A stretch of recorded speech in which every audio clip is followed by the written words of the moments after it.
Joe Biden as a candidate talked about all this foreign policy experience, but he has demonstrated weakness from the withdrawal from Afghanistan. As you pointed out, you cut off Russian oil imports. You shouldn't be marching off to Iran and Venezuela to make up for it. We should be ramping up domestic energy production, and we should be becoming energy independent again here. We are also seeing it in Iran, where the administration is seeking to re-enter the Iran nuclear deal, not an updated, better version of the 2015 deal. They're trying to re-enter the 2015 deal. I mean, sunset provisions and all.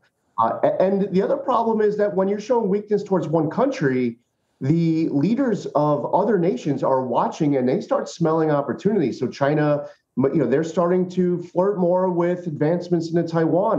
North Korea ramping up test firing of missiles.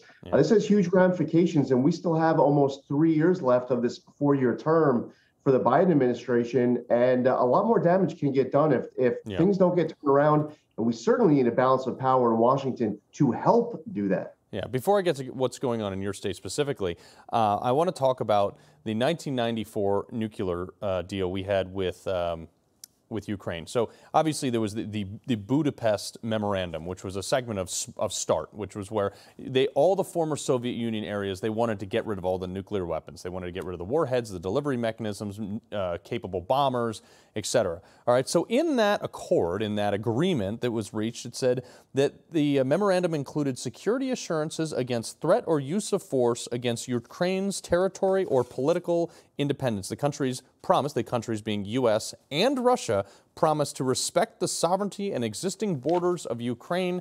Now we're finding out that is not the case, and America is not upholding its end of the bargain to defend their sovereignty against the other person who was supposed to also honor it. What do you make?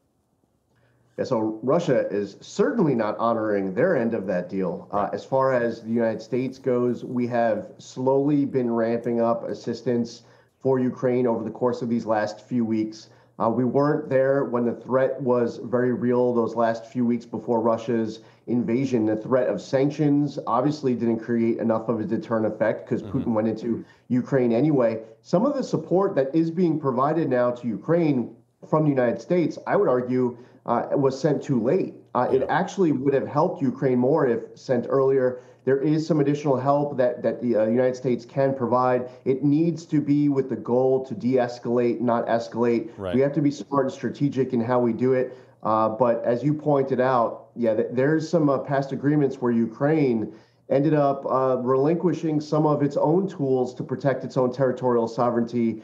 Was more an assumption, and unfortunately, they're being stabbed. Yeah, Congressman, I get about 10 seconds left. Cuomo may run again for governor in New York. Are you kidding me?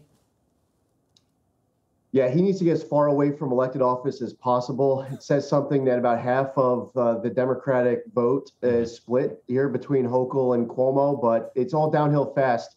When you're talking about independents and Republicans. We're done with them. Yeah, well, Congressman also running for governor of the great state of New York. We appreciate you joining us, sir. Yeah, thank you, Carl.